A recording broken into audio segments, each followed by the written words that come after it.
வணக்கம் நண்பர்களே. இன்னைக்கு நிஃப்டி 50 பார்த்தீங்கன்னா ஒரு 227 பாயிண்ட் பாசிட்டிவ்ல க்ளோஸ் ஆயிருக்கு. மோஸ்ட்லி பார்த்தீங்கன்னா எல்லா இண்டிசஸுமே நல்ல ஒரு பாசிட்டிவ் மொமெண்டம்ல தான் போயிருக்கு. காலையில் பார்த்தீங்கன்னா ஒரு 20 பாயிண்ட் 30 பாயிண்ட் பாசிட்டிவ் இருந்தது, கொஞ்சம் நெகட்டிவ்ல வந்தது, திருப்பி பார்த்தீங்கன்னா கொஞ்சம் பாசிட்டிவில் போனது. மோஸ்ட்லி பாசிட்டிவ் சைட்லேயே தான் இருந்துகிட்டே இருந்தது. அதுக்கப்புறம் பார்த்தீங்கன்னா ஓவராலாக கொஞ்சம் கொஞ்சமாக நல்ல ஒரு புல்லிஷ் மொமெண்டம் தான் வந்திருக்கு. சென்செக்ஸ் பார்த்தீங்கன்னா 677 பாயிண்ட்டு பாசிட்டிவ் மொமெண்டம்லாம் நல்லாவே க்ளோஸ் ஆகிருக்கு. நிஃப்டி பேங்க்கு 417 பாயிண்ட் பாசிட்டிவும், நிஃப்டி ஐடி பார்த்தீங்கன்னா 603 பாயிண்ட் பாசிட்டிவ் க்ளோஸ் ஆகிருக்கு. ஃபார்மா, ஆட்டோ, மெட்டல், எனர்ஜி, எஃப்எம்சிஜின்னு சொல்லி மோஸ்ட்லி எல்லா இண்டிசஸுமே நல்ல ஒரு பாசிட்டிவ் மொமெண்டம் தான். மிட் கேப் ஸ்மால் கேப்லாம் பார்த்தீங்கன்னா நல்ல ஒரு பாசிட்டிவில் தான் க்ளோஸ் ஆகிருக்கு. அவங்களும் பார்த்தீங்கன்னா கிட்டத்தட்ட ஒரு 0.9 0.8%, அதாவது 1% நியர்பை 1% வந்து மிட் கேப்பில் நல்ல ஒரு பாசிட்டிவில் தான் க்ளோஸ் ஆகிருக்கு. அதேமாதிரி பார்த்தீங்கன்னா ஸ்மால் கேப் பார்த்தீங்கன்னா 0.5% எப்போ நல்ல ஒரு பாசிட்டிவ் மொமெண்டமில் தான் க்ளோஸ் ஆகிருக்கு. ஸோ மோஸ்ட்லி பார்த்தீங்கன்னா எல்லா இண்டிசஸுமே எல்லாமே ஒரு பாசிட்டிவ் மொமெண்டமில் தான் இருக்குது. இது வந்து பார்த்தீங்கன்னா ஜஸ்ட் ஒரு டெம்பரவரி மாதிரி தான் தெரியுது. ஏன்னு பார்த்தீங்கன்னா இன்னும் இஸ்ரேல் ஈரான் ஒரு இஷ்யூ வந்து பார்த்தீங்கன்னா இன்னும் போயிட்டே இருக்குது. எந்த ஒரு இதுவும் மூமெண்ட்டும் இல்லை. சொல்லப்போனால் வார் வந்து இன்னும் எக்ஸல்ட் ஆகி தான் போயிட்டுருக்கு, அதிகமாக தான் போயிட்டுருக்கு. அதனால் பார்த்தீங்கன்னா குரூட் ஆயில் ப்ரைஸும் ஏறிக்கிட்டே போயிட்டே இருக்குது. இந்த குரூட் ஆயில் ப்ரைஸ் ஏறதுனால ஓஎம்சி கம்பெனிஸ்லாம் பார்த்தீங்கன்னா கொஞ்சம் ஃப்ளக்சுவேஷனாக தான் இருக்குது. பட் இன்றைக்கி வந்து பார்த்தீங்கன்னா பிபிசி எல்லாம் நல்ல ஒரு பாசிட்டிவ் மொமெண்டமில் க்ளோஸ் ஆகிருக்கும். பிபிசிஎல், ஹெச்பிசிஎல்லாம். அது என்ன காரணம் பார்த்தோம்னா நம்ம மார்க்கெட்டோட மூமெண்ட்டுனால தான். மார்க்கெட் அப் ஆகிருக்கிறதுனால அதனால் இந்த இதோட ப்ரைஸும் ஏறி இருக்குது. ஏஷியன் பெயிண்ட்டை பார்த்தீங்கன்னா இன்றைக்கி ஒரு டவுன் ஃபாலில் தான் போயிட்டுருக்கு. ஏன்னா குரூட் ஆயில் ப்ரைஸ் ஏறி இருக்குது. அதனால் பெயிண்டிங் செக்டாரில் உள்ள ஸ்டாக்ஸ் எல்லாமே டவுனில் தான் போகும். ஸோ இந்த மாதிரி டைமில் கொஞ்சம் வெயிட் பண்ணுங்கள். இப்போதைக்கு ஏஷியன் பெயிண்டில் இன்வெஸ்ட்மெண்ட் பண்ண வேண்டாம். இன்னும் சீப்பராக, ரொம்ப சீப்பராக கிடைக்குது அப்படின்னா அந்த இதில் பண்ணலாம். இப்போ பண்ணுறதா கூட பண்ணுங்கள், உங்களோட விருப்பம் தான். ஏன்னா இறங்க நீங்கள் பணம் போகிறதுக்கு தயாராக இருக்கணும். அப்படி இருந்தால் மட்டும்தான் பண்ண முடியும், இல்லைன்னா அதில் பண்ண முடியாது. இன்றைக்கி எஃப்ஐஐ பார்த்தீங்கன்னா கிட்டத்தட்ட ஒரு 2539 கோடிக்கு சேல் பண்ணி தான் வச்சுருக்காங்க. டிஐஐ பார்த்தீங்கன்னா 5780 கோடிக்கு பை பண்ணி வச்சுருக்காங்க. ஸோ டிஐ வந்து கான்ட்ரிபியூஷன் பண்ணதுனால தான் பார்த்தீங்கன்னா இன்றைக்கி மார்க்கெட்டு நல்ல ஒரு அப் ட்ரெண்டில் போயிருக்கு. ரெண்டாவது பார்த்தீங்கன்னா இன்றைக்கி ஹெச்டிஎஃப்சி பேங்க் வந்து பார்த்தீங்கன்னா கிட்டத்தட்ட ஆல்மோஸ்ட் ஒரு 0.9% பாசிட்டிவில் தான் க்ளோஸ் ஆகிருக்கு. கோட்டக் பேங்க்கும் பார்த்தீங்கன்னா 1.5% பாசிட்டிவில் க்ளோஸ் ஆகிருக்கு. ஐசிஐசிஐ பேங்க், ஆக்சிஸ் பேங்க் பார்த்தீங்கன்னா ஆல்மோஸ்ட் ஒரு 0.8 0.7% நல்ல ஒரு பாசிட்டிவ் மொமெண்டமில் க்ளோஸ் ஆகிருக்கு. நிஃப்டி பேங்க்கில் அந்த இதனால் பார்த்தீங்கன்னா நிஃப்டி பேங்க்கு நல்ல ஒரு அப் ட்ரெண்டு போயிருக்கு. அடுத்தது வந்து பார்த்தீங்கன்னா ஐடிஐயில் உள்ள எல்லா ஸ்டாக்ஸுமே நல்லாவே ஏறி இருக்குது. ஹெச்சிஎல், விப்ரோ, இன்ஃபோசிஸு, டெக் மஹேந்திரா, டிசிஎஸ்ன்னு சொல்லி மோஸ்ட்லி பார்த்தீங்கன்னா எல்லாமே 1% எபோ தான். 1.6, 1.2, 2% சொல்லி எல்லாமே நல்ல ஒரு பாசிட்டிவ் மொமெண்டமில் க்ளோஸ் ஆகிருக்கு. ஸோ இந்த பேங்கிங் ஸ்டாக்ஸும் ஐடியில் உள்ள ஸ்டாக்ஸுமே நல்ல ஒரு பாசிட்டிவ் மொமெண்டம் கொடுத்ததுனால இன்றைக்கி நிஃப்டி 50 பார்த்தீங்கன்னா ஆட்டோமேட்டிக்காக பார்த்தீங்கன்னா நல்லாவே ஒரு பாசிட்டிவ் மொமெண்டமில் போயிடுச்சு. டவுன்ஃபால் ஆகிறதுக்குள்ள சான்சஸ் இல்லாமல் இருந்தது. அதனால தான் காரணம். பட் இந்த ரேலி வந்து கண்டினியூஸாக இருக்குமான்னு பார்த்தோன்னா ஷூராக சொல்ல முடியாது. ஏன்னா இந்த வார் இஷ்யூ தான். ஏன்னா இப்போது ஏதாவது ஒரு சட்டன் இதில் பார்த்தீங்கன்னா ஏதாவது ஒரு நியூஸ் வருது, அதனால் பார்த்தீங்கன்னா மார்க்கெட் இறங்க போகுது. இப்போ லாஸ்ட்டு ஒரு 2-3 டேஸாக பார்த்தீங்கன்னா மார்க்கெட் ஒரு இறங்குறதுக்கு உள்ள இது காமிச்சிது. என்னென்னு பார்த்தோன்னா இந்த வார் இஷ்யூ தான்.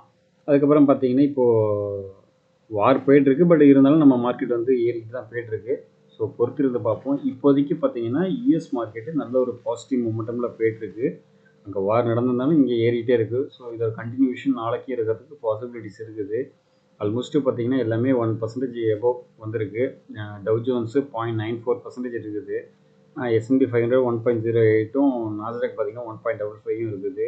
அதுமாரி யூரோப்பியன் மார்க்கெட்டும் பாருங்கள் நல்ல ஒரு பாசிட்டிவ் மொமெண்டமில் தான் போயிட்டுருக்கு. DAX 175 point positive, FTSE 24 point, CSC 57 point சொல்லி நல்ல ஒரு பாசிட்டிவ் மொமெண்டம் தான் போயிருக்கு. அதுமாரி ஏஷியன் மார்க்கெட் வந்து நிக்கி வந்து பார்த்திங்கன்னா நல்ல ஒரு பாசிட்டிவ் மூமெண்ட்டில் போயிருக்கு. 477 பாயிண்ட் நல்ல ஒரு பாசிட்டிவ். ஹேங்ஸங் பார்த்திங்கன்னா 168 பாயிண்ட் நல்ல ஒரு பாசிட்டிவில் தான் போயிருக்கு. அதுமாதிரி இந்தியா மார்க்கெட்டும் பார்த்திங்கன்னா நல்ல ஒரு பாசிட்டிவ் மூமெண்டமில் போயிருக்கு.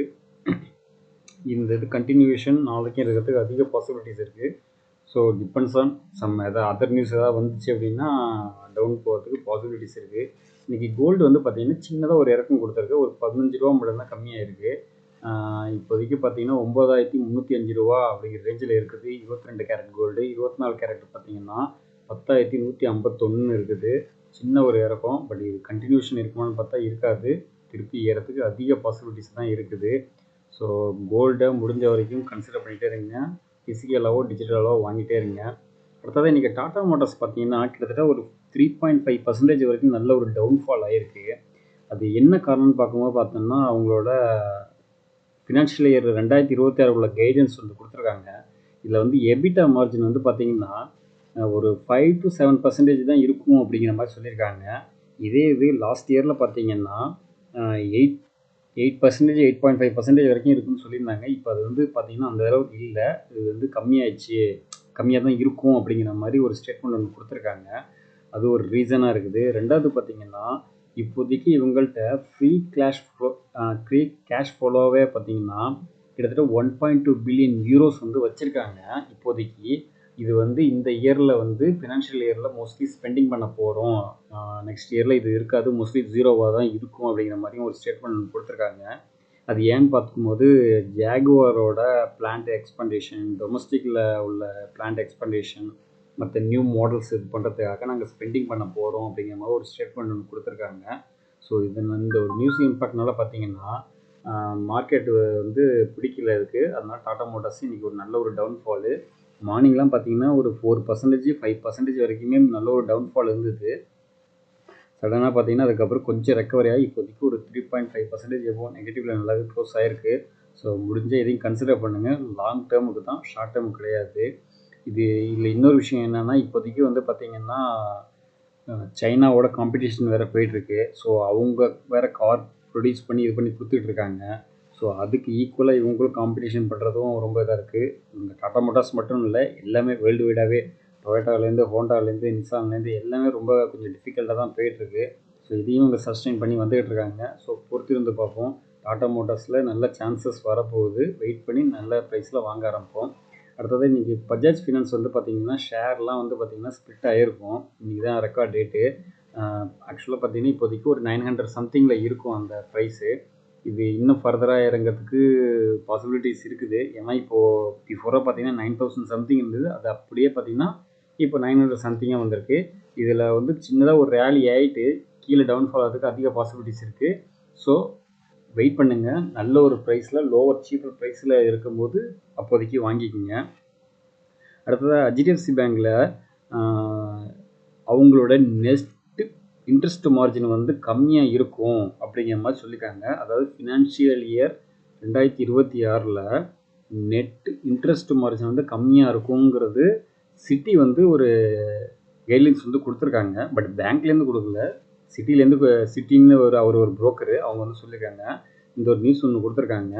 பட் அவங்க வந்து ஸ்டில் பார்த்தீங்கன்னா ஹெச்டிஎஃப்சி பேங்க்கில் நல்ல ஒரு புல்லிஷ் மொமெண்டமில் தான் இருக்கிறாங்க. அவங்களோட டார்கெட் ப்ரைஸாக பார்த்தீங்கன்னா கிட்டத்தட்ட 2300 அப்படிங்கிற மாதிரி சொல்லியிருக்காங்க. ஸோ அவங்க ஒரு நியூஸும் கொடுக்குறாங்க, இதே அளவுக்கு பார்த்தீங்கன்னா ஒரு புல்லிஷ் மொமெண்ட்டாக இருக்கும் அப்படிங்கிற மாதிரி சொல்லிக்கிறாங்க. ரெண்டுமே சொல்லிக்கிறாங்க. ஸோ ஷேரை பார்த்துங்க. லாங் டேர்முக்குன்னா நம்ம ஹெச்டிஎஃப்சி பேங்க் வாங்கலாம். பட் இப்போதைக்கு ஓவர் வேல்யூவில் இருக்குது. லோவர் ப்ரைஸ் வரும்போது அப்போதைக்கு கன்சிடர் பண்ணுங்கள். அடுத்ததாக வேதாந்தா வந்து பார்த்திங்கன்னா ஃபஸ்ட்டு இன்ட்ரீம் டிவிடெண்ட் வந்து கொடுக்கறதுக்காக June 18 வந்து ஒரு மீட்டிங் ஒன்று வச்சுருக்காங்க. ஸோ அன்றைக்கி என்னென்னு தெரியும், மீட்டிங்கில் டிசைட் பண்ணி சொல்லுவாங்க. ஃபஸ்ட்டு இன்ட்ரீம் டிவிடெண்ட் கொடுக்கலாம் அப்படிங்கிற மாதிரி அதை பற்றி பேச போகிறாங்க. ஸோ வெயிட் பண்ணி பார்ப்போம். அடுத்ததாக என்டிபிசி வந்து பார்த்திங்கன்னா 660 மெகாவாட் உள்ள ப்ராஜெக்ட் வந்து கம்ப்ளீட் பண்ணி அதை வந்து இன்றைக்கி ஆப்ரேஷனை எடுத்திருக்காங்க. ஸோ இது வந்து என்டிபிசி நல்ல ஒரு பாசிட்டிவ் நியூஸாக இருக்குது. ஸோ ஷேரை எல்லாத்தையுமே அனலைஸ் பண்ணிகிட்டே இருங்க. Buy and dips method use பண்ணுங்கள். நல்லா சீப்பர் ப்ரைஸில் இருக்கும்போது, லார்ஜ் கேப்பு சீப்பர் ப்ரைஸில் இருக்கும்போது யோசிக்கவே வேண்டாம், கொஞ்சம் கொஞ்சமாக கன்சிடர் பண்ணிகிட்டே இருங்க. ஸோ நீங்கள் கொடுத்த இன்ஃபர்மேஷன் எல்லாமே யூஸ்ஃபுல்லாக இருக்கும்னு நினைக்கிறேன். அடுத்த இன்ஃபர்மேஷனோட அடுத்த வீடியோவில் சந்திப்போம். நன்றி நண்பர்களே.